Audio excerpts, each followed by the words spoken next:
अभिनेते सयाजी शिंदे यांनी मनोज जरांगे पाटील यांची भेट घेतली। मराठा आरक्षणासाठी जरांगेंना पाठिंबा, मराठा समाजाला आरक्षण मिळालं पाहिजे, सयाजी शिंदेंची प्रतिक्रिया। जोपर्यंत मराठा आरक्षणावर तोडगा निघेपर्यंत जरांगेंनी आंदोलनावर ठाम राहावं। जरांगेंच्या मुंबईतल्या आंदोलनामध्ये मी सहभागी राहणार, बच्चू कडूंचा जरांगेंना पाठिंबा। 15 दिवसांमध्ये मराठा नोंदी सर्वेक्षण करत असाल तर 2 महिन्यात राज्यातील सर्व जातींची जनगणना करा, छगन भुजबळ यांची मागणी। जरांगे पाटलांनी उभारलेला रणशिंग योग्यच, मराठा आरक्षण देण्यासाठी सरकार टोलवाटोलवी करतंय। ओबीसी आणि मराठा समाजात भांडण लावण्याचा सरकारचा प्रयत्न, विनायक राऊतांचा आरोप।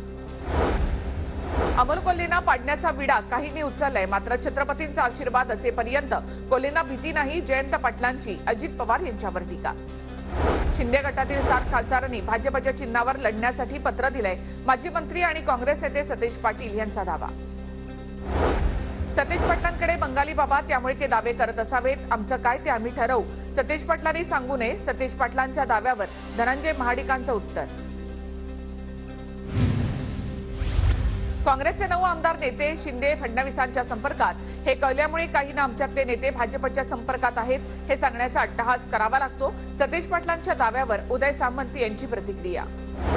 आगामी निवडणुका महायुती एकत्र लढणार, लोकसभेच्या 45हून अधिक जागा जिंकणार, भाजप प्रदेशाध्यक्ष चंद्रशेखर बावनकुळे यांचा विश्वास। तर महायुती जिल्हास्तरीय मेळावे झाल्यानंतर बूथ स्तरावर मेळावे घेणार, बावनकुळेंची पत्रकार परिषदेमध्ये माहिती।